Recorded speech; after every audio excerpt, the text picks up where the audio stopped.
அப்புறம் மேடம் எழுந்து குளிச்சிட்டாங்க, அவங்களே ரெடி ஆகிட்டாங்க.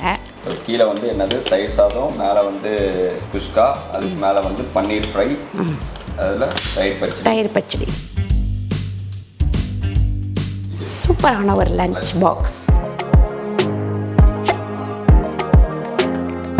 ஸ்ரீ ஸ்கூலுக்கு பாப்பா வந்து கிளம்பிட்டாங்க ஸ்கூலுக்கு.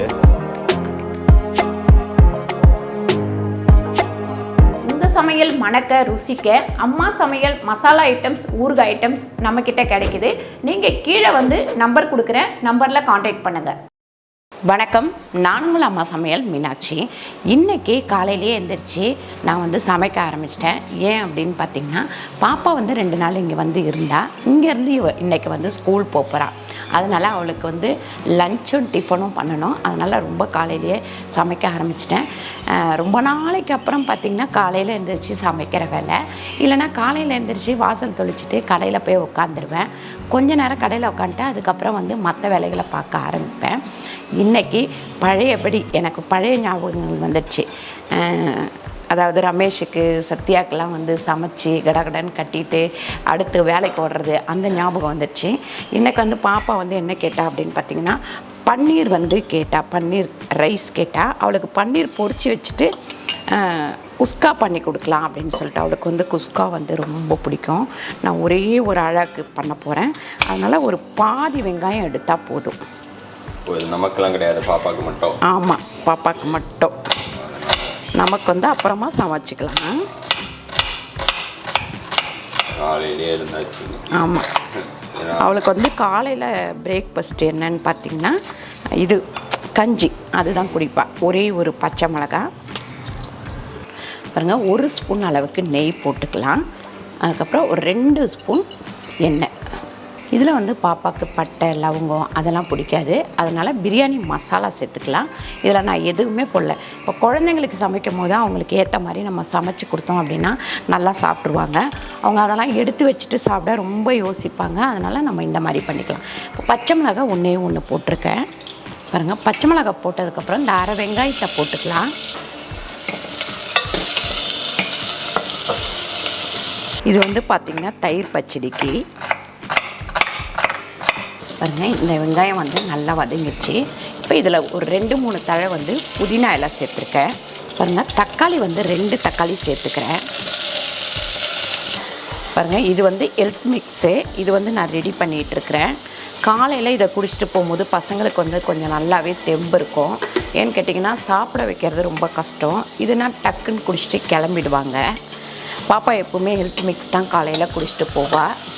இன்றைக்கி வந்து நான் வாவ் லைஃப் சயின்ஸோட ஆப்பிள் சீடர் வினிகர் பற்றி தான் உங்களுக்கு சொல்ல போகிறேன். இதில் வந்து நிறைய பெனிஃபிட்ஸ் இருக்குது. அதுவும் இல்லாமல் இந்த ஆப்பிள் சீடர் வினிகரை நிறைய டைப்பில் நம்ம யூஸ் பண்ணலாம். நான் அது எப்படிலாம் யூஸ் பண்ணுங்கிறத நான் உங்களுக்கு வந்து சொல்ல போகிறேன் இன்றைக்கி. ஸோ வந்து ஃபஸ்ட்டு பார்த்தீங்கன்னா, நம்மளுக்கு வந்து பாட்டில் இந்த மாதிரி தான் இருக்குது. ஸோ நீங்கள் இந்த பாட்டிலில் அடியில் பார்த்தீங்கன்னா உங்களுக்கு தெரியும், இந்த ஆப்பிளோட அந்த பார்ட்டிகல்ஸ் எல்லாமே வந்து கீழே வந்து நின்றுருக்கும். ஸோ நம்மளுக்கு நல்லாவே தெரியும் ஆப்பிள் யூஸ் பண்ணியிருக்கிறது. ஸோ நெக்ஸ்ட்டு பார்த்தீங்கன்னா, நம்ம யூஸ் பண்ணும்போது இந்த பாட்டிலை நல்லா ஷேக் பண்ணிட்டு தான் யூஸே பண்ணணும்.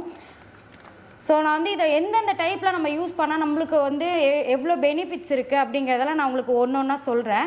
ஃபஸ்ட்டு வந்து இந்த ஆப்பிள் சீடர் வினிகரை எப்படி யூஸ் பண்ணலான்னு பார்த்தீங்கன்னா, இப்போ வந்து உங்களுக்கு வந்து ஒரு இம்யூனிட்டி பவர் ரொம்ப கம்மியாக இருக்குது, இல்லை வந்து உங்களுக்கு ரொம்ப டயர்டாக இருக்குது, அந்த மாதிரி டைப்லலாம் என்ன யூஸ் பண்ணலான்னு பார்த்தீங்கன்னா, ஆப்பிள் ஜூஸ்லேயோ இல்லை நீங்கள் நார்மலாக லெமன் ஜூஸ் எடுத்துக்கிறதா இருந்தாலும், எந்த ஜூஸாக இருந்தாலும் அதில் நார்மலாக ஒரு கப் இந்த இதில் வந்து லைட்டாக கொஞ்சம் இது பண்ணி ஆட் பண்ணிவிட்டு அதை நீங்கள் குடிச்சிங்கன்னா உங்களுக்கு இம்யூனிட்டி பவர் வந்து பூஸ்ட் ஆகும். நெக்ஸ்ட் வந்து நீங்கள் பிரிஸ்காக இருக்கிறது நீங்களே ஃபீல் பண்ணுவீங்க.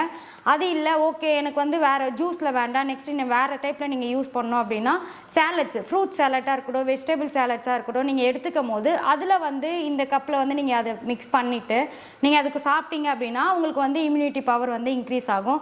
நெக்ஸ்ட்டு வந்து பார்த்தீங்கன்னா, நீங்கள் வந்து ஹேருக்கோ இல்லை ஸ்கின்னுக்கு அப்படி யூஸ் பண்ணணும் அப்படின்னா, நீங்கள் இந்த ஆப்பிள் சீடர் வினிகரை நீங்கள் குளிக்கும் போது உங்கள் பக்கெட்டில் அந்த வார்ம் வாட்டர் இருக்கும் பார்த்தீங்களா, அதில் இதை மிக்ஸ் பண்ணிவிட்டு நீங்கள் குளிக்கும் போது நம்ம ஸ்கின்னை வந்து ரொம்பவே சாஃப்டாக வச்சுக்கிறதுக்கு ஹெல்ப் பண்ணும். நெக்ஸ்ட்டு வந்து நம்ம ஹேரில் வந்து முக்கியமான என்னென்னா, ஸ்கேல்பில் டேண்ட்ரஃப் இருக்கும். ஸோ நீங்கள் அந்த டேண்ட்ரஃப் வந்து ரிமூவ் பண்ணுறதுக்கு எப்படி யூஸ் பண்ணலான்னு பார்த்தீங்கன்னா, இந்த மாதிரி ஒரு கப்பில் நார்மலாக தண்ணி எடுத்துக்கோங்க. தண்ணி எடுத்துகிட்டு நான் ஆப்பிள் சைடர் வினிகர் வந்து ஆட் பண்ணி வச்சுருக்கேன் இதில். ஸோ இந்த மாதிரி ஒரு காட்டன் எடுத்துகிட்டு நீங்கள் இந்த ஸ்கேல்பில் டேரெக்டாகவே அப்ளை பண்ணலாம். இப்படி அப்ளை பண்ணும்போது என்ன ஆகும் அப்படின்னா உங்களோட அந்த எப்படி சொல்கிறது உங்களுக்கு ட்ரையாக இருக்குது ஸ்கேல்ப்பு அப்படி இல்லை உங்களுக்கு டேண்ட்ரஃப் இருக்குது அப்படின்னா கண்டிப்பாக அதுக்கு வந்து உங்களுக்கு ரிமூவ் ஆகும். நெக்ஸ்ட்டு இன்னொன்று வந்து நிறைய பேருக்கு இந்த ப்ராப்ளம் இருக்குது, டைஜஷன் ப்ராப்ளம். நம்ம எப்படி என்ன சாப்பிட்டாலும் டைஜஷன் ப்ராப்ளம் இருக்கும் இல்லையா, அப்படி அந்த மாதிரி இருக்க டைமில் இந்த மாதிரி ஒரு டம்ளரில் தண்ணி எடுத்துகிட்டு வார்ம் வாட்டரோ இல்லை நீங்கள் ஜூஸோ ஏதோ ஒன்று எடுத்துகிட்டு இந்த ஆப்பிள் சிரப் வினிகரை மிக்ஸ் பண்ணி குடிக்கணும். நான் இப்போ உங்களுக்கு அதை மிக்ஸ் பண்ணி காமிக்கிறேன். இங்கே பார்த்தீங்கன்னா இந்த ஒரு டம்ளரை தண்ணி எடுத்துகிட்டு இந்த ஆப்பிள் சிரப் வினிகரை இதில் மிக்ஸ் பண்ணிவிட்டு டெய்லி நீங்கள் வந்து சாப்பிட்றதுக்கு ஒரு 2 ஹவர்ஸ்க்கு முன்னாடி இந்த தண்ணி நீங்கள் குடிச்சிட்டு வந்தீங்கன்னா உங்களுக்கு நீங்கள் சாப்பிட்டதுக்கப்புறம் டைஜஷன் சீக்கிரமாக ஆகிடும். அதுவும் இல்லாமல் நல்லா பசிக்கும். ஸோ இதை வந்து அவங்களுக்கு குடிச்சு காமிக்கிறேன். இந்த மாதிரி நீங்கள் வந்து வாட்டரில் மிக்ஸ் பண்ணி குடிக்கும் போது உங்களோட வெயிட் இருக்குது பார்த்தீங்களா, நிறைய பேர் வந்து ரொம்ப வெயிட் கெயின் இருக்குது. அந்த மாதிரி டைமில் என்ன பண்ணுறது யோசிப்பீங்க இல்லையா, காலையில் டைம் நீங்கள் சாப்பிடும் போது அதில் ஃபுட் வந்து கம்மியாக எடுத்துக்கிறது அப்படிலாம் பண்ணாமல் இந்த மாதிரி வார்ம் வாட்டரில் மிக்ஸ் பண்ணி குடிக்கும் போது உங்கள் வெயிட் வந்து பேலன்ஸாக இருக்கும். ரொம்ப வெயிட் கெயினும் ஆகாது, ரொம்ப வெயிட் லாஸும் ஆகாமல் நம்ம வெயிட்டை வந்து நல்லா பேலன்ஸ் பண்ணணும். நெக்ஸ்ட்டு பார்த்தீங்கன்னா நீங்கள் இந்த மாதிரி வந்து ஆப்பிள் சிடர் வினிகரில் நான் என்னால் டிப் பண்ணிலாம் டைம் கிடையாது என்னோடய ஹேரில் இது பண்ணுறதுக்கு அப்படின்னா நீங்கள் உங்கள் சீப் இருக்கு இல்லையா, அந்த சீப்பில் வந்து ஆப்பிள் சிடர் வினிகர் அப்படி நல்லா டிப் பண்ணிவிட்டு நீங்கள் வந்து கோம் பண்ணிங்க அப்படின்னாலே உங்கள் ஹேரில் இருக்க அந்த ப்ராப்ளம்ஸ் எல்லாமே இதுவாகிடும். உங்களுக்கு இந்த ஆப்பிள் சிடர் வினிகர் வந்து வேணும் அப்படின்னா நான் டிஸ்கிரிப்ஷனில் லிங்க் கொடுத்துருக்கேன், வாங்கி செக் பண்ணிவிட்டு எனக்கு எப்படி அந்த ரிசல்ட்ஸ் எப்படி இருக்குன்றதை எனக்கு சொல்லுங்கள். அதுவும் இல்லாமல் இந்த ஆப்பிள் சிடர் வினிகர் வந்து 100% வந்து நேச்சுரல் இன்க்ரீடியன்ட் வச்சு தான் ரெடி பண்ணிக்காங்க. நீங்கள் பயப்படாமல் இன்டேக் எடுத்துக்கலாம். ஸோ இந்த ப்ராடக்ட் வேணும் அப்படின்னா வாங்கி யூஸ் பண்ணுங்கள். பீவாவ் நேச்சுரலி. குழந்தைங்களுக்கு எப்பவுமே ஒரே சாதம் மட்டும் கட்டாதீங்க, ஏன்னா அவங்களுக்கு பிடிக்கலன்னா சாப்பிடாமல் வந்துடுவாங்க. சாயங்காலம் வரைக்கும் அதை சாப்பிடாமல் இருந்தால் ரொம்ப கஷ்டம். அதனால் பாருங்கள், ஒரு அரை அழாக்க அரிசி போட்டு தயிர் சாதத்துக்கு ரெடி பண்ணிகிட்ருக்கேன். ஒரு 1/4 டீஸ்பூன் அளவுக்கு இஞ்சி பூண்டு பேஸ்ட்டு சேர்த்துக்கலாம். அதுக்கப்புறம் ஒரு சிட்டிகை அளவு மஞ்சத்தூள், ஒரு அரை ஸ்பூன் உப்பு சேர்த்துக்கலாம். பாருங்கள், ஒரு 3/4 ஸ்பூன் வெறும் மிளகாத்தூள், ஒரு அரை ஸ்பூன் தனியாத்தூள். இப்போ ஒரு அழகுக்கு அப்படின்னா இந்த அளவு போட்டிங்கன்னா உங்களுக்கு போதும். ஏன்னா காரம் இல்லாமல் செய்யணும் இல்லைங்களா, குழந்தைங்களுக்கு காரம் இல்லாமல் செஞ்சுக்கலாம் அப்படின்னு. இப்போ நான் ஒரு அழகு அரிசி வந்து பாசுமதி ரைஸ் வந்து ஊற வச்சுருந்தேன், அதுவும் இதில் சேர்த்து நல்லா கிண்டி விட்டுக்கலாம். பாருங்கள், இந்த சாதம் வந்து நல்லா வெந்துருச்சு. இதை வந்து நம்ம இறக்கிக்கலாம். பாருங்கள், 1க்கு 1.5 தண்ணி ஊற்றிக்கலாம். ப்ரெஷர் வந்தோடனே நம்ம வெயிட் போட்டுக்கலாம். கஞ்சிக்கு ஒரு டம்ளர் அளவுக்கு நம்ம பால் ஊற்றிக்கலாம். ஒரு 3 ஸ்பூன் அளவுக்கு மாவு போட்டேன். நான் 2 டம்ளர் தண்ணி வச்சேன். இப்போ 1 டம்ளர் பால் ஊற்றிருக்கேன். பால் வந்து நீங்கள் நல்லா கஞ்சி வந்து நல்லா கொதித்து மாவு வெந்துடணும். வெந்ததுக்கப்புறம் நீங்கள் பால் ஊற்றுங்க, அப்போ தான் வந்து அது அந்த டேஸ்ட் வந்து நல்லாயிருக்கும். சர்க்கரை பார்த்திங்கன்னா இதுக்கு 4 ஸ்பூன் போடணும். நீங்கள் சர்க்கரை வேணால் போட்டுக்கலாம், அப்படி இல்லைன்னா பனங்கற்கண்டு, பனவெல்லம் இந்த மாதிரி சேர்த்துக்கலாம். ரொம்ப சின்ன குழந்தைங்களுக்கு கொடுக்குறீங்கன்னா நீங்கள் நாட்டு சர்க்கரை இல்லைன்னா பனங்கற்கண்டு சேர்த்திங்கன்னா ரொம்ப நல்லது. கஞ்சி வந்து ரெடி ஆயிடுச்சு, நல்லா ஆற வச்சுக்கலாம். பன்னீர் வந்து பாப்பாவுக்கு வேக வச்சுப்போம். இது வந்து பாதி பன்னீர் வச்சுருந்தேன் யூஸ் பண்ணிவிட்டு, அந்த பன்னீர் தான். இது நல்லா வேகட்டும், வெந்த உடனே பொரித்து கொடுத்துடலாம். இது வந்து சுடுதண்ணி வந்து ரெடி ஆகிட்டுருக்கு. பாருங்கள், பாப்பாவுக்கு வந்து 2 பாட்டிலில் தண்ணி வைக்கிறேன். ஏன்னா நம்ம வந்து கம்மியாக கொடுத்து விடுவோம், அவங்க குடிச்சிட்டு மறுபடியும் வேறு தண்ணியை குடிச்சிருவாங்க. அதனால் நம்ம வந்து 2 பாட்டில் தண்ணி வைக்கிறதுல தப்பே இல்லை, ஏன்னா அவங்களுக்கு குடிக்கிறதுக்கு கரெக்டாக இருக்கும். ஃபஸ்ட்டு வந்து பாப்பாவுக்கு வந்து தயிர் சாதம் ரெடி பண்ணிக்கலாம். ஒரு 1/4 டீஸ்பூன் அளவுக்கு நான் வந்து உப்பு போட்டிருக்கேன். அப்புறம் ஒரு கரண்டி அளவுக்கு தயிர் போட்டுக்கோங்க. தயிர் போட்டுட்டு நல்லா வந்து மசிச்சிருங்க.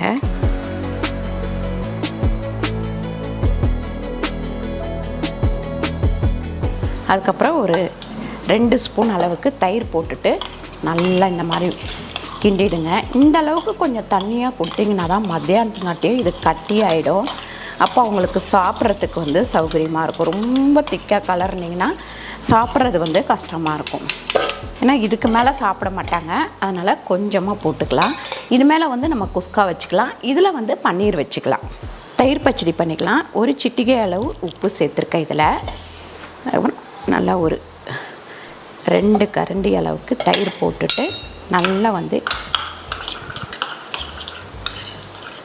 குட்டி கிண்ணத்தில் வச்சுருவோம். அவ்வளோதான். இதுக்கு மேலே சாப்பிட மாட்டாங்க. கொஞ்சம் கொஞ்சம் தான் நம்ம வைக்கிறோம். பாருங்கள், பன்னீர் வந்து வெந்துருச்சு.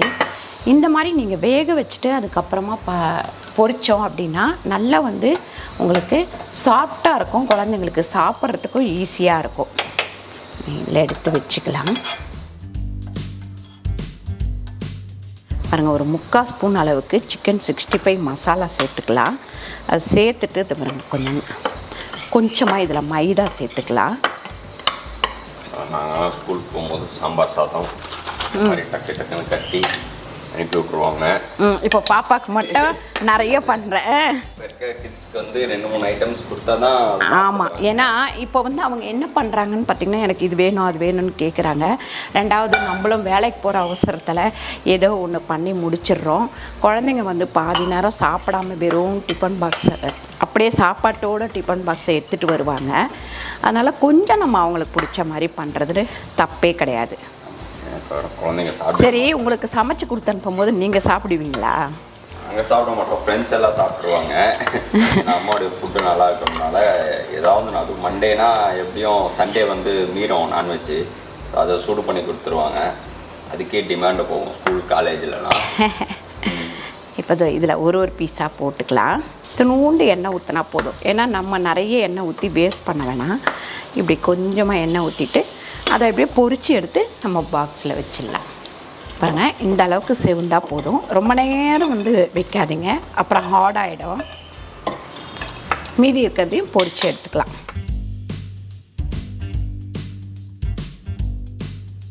இப்போ பாப்பாவுக்கு வந்து நான் ஆப்பிள் கட் பண்ணி வைக்க போகிறேன். அதுக்கு என்ன பண்ண போகிறேன் அப்படின்னா, நம்ம ஆப்பிள் கட் பண்ணி வச்சோம்னா கடைசியில் என்ன ஆகும், ஒரு மாதிரி ஆகிடும். அதனால் இந்த பேப்பரில் சுற்றி வச்சிங்கன்னா உங்களுக்கு வந்து அந்த மாதிரி ஆகாது.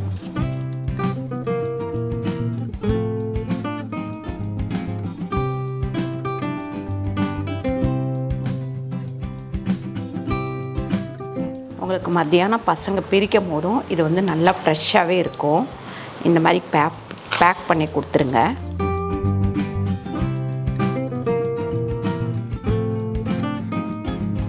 இது மேலே பார்த்திங்கன்னா இந்த தயிர் பச்சடி வச்சுருங்க. இப்படி மூடிடுவோம். சூப்பராக ரெடி ஆயிடுச்சு.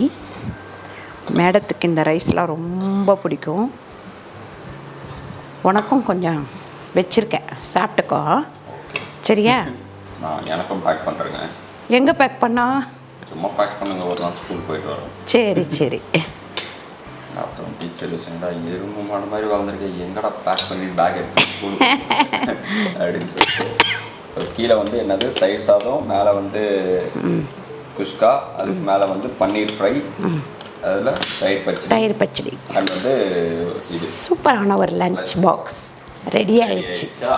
ஆமாம், பாப்பா ரெடி ஆகிட்டாங்களா தெரியல, இதோ போய் பார்ப்போம். அப்புறம் மேடம் எழுந்து குளிச்சுட்டாங்க.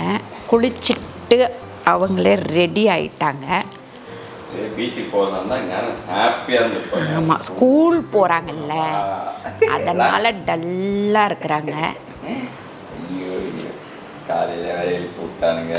இல்லை என்ன அமைதியாக இருக்கீங்க? மெயின் பிரச்சனை காலையில் எழுப்புனது தான். ஸ்கூல் போகிறது கஷ்டம் இல்லை. ஆமாம், ஸ்கூல் போகிறது கூட கஷ்டம் கிடையாது.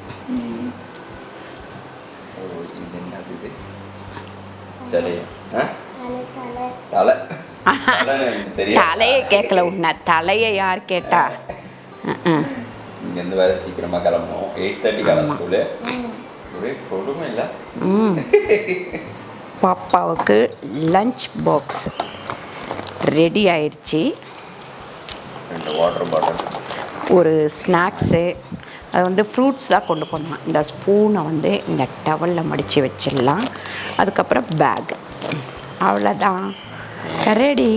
ரெடி ஆயிடுச்சு. அந்த அம்மா பாருங்க என்னென்ன பண்ணி வச்சுக்கிறாங்க. ஸ்ரீ ஸ்கூலுக்கு ஓகேவா? ஆமாம், சிப்ஸ் எல்லாம் எடுத்தாச்சு, ஷூ போடல. பாப்பா வந்து கிளம்பிட்டாங்க ஸ்கூலுக்கு. ஓகே, போலாமா? குழந்தைங்களும் சரி ஆஃபீஸ் போகிறாங்க அப்படின்னா நம்ம வந்து குழந்தைங்க ஆஃபீஸ் போகிறாங்க, குழந்தைங்களும் பெரியவங்களும். குழந்தைங்க ஸ்கூல் போவாங்க, பெரியவங்க ஆஃபீஸ் போவாங்க. அப்போ வந்து நம்ம வந்து முன்னாடி வந்து அனுப்புறது ரொம்ப நல்லது. இது வந்து எனக்கு சின்ன வயசுலேருந்து எங்கள் பாட்டியெல்லாம் சொல்லி கொடுத்தது. இப்போ உள்ளவங்களுக்கு நம்பிக்கை இருக்கா இல்லையா அப்படின்னு தெரியல. எனக்கு நம்பிக்கை இருக்குது. ரமேஷ் அதை விட நம்புவாங்க. அதனால் இன்னைக்கு வந்து கிளம்ப போகிறாங்க.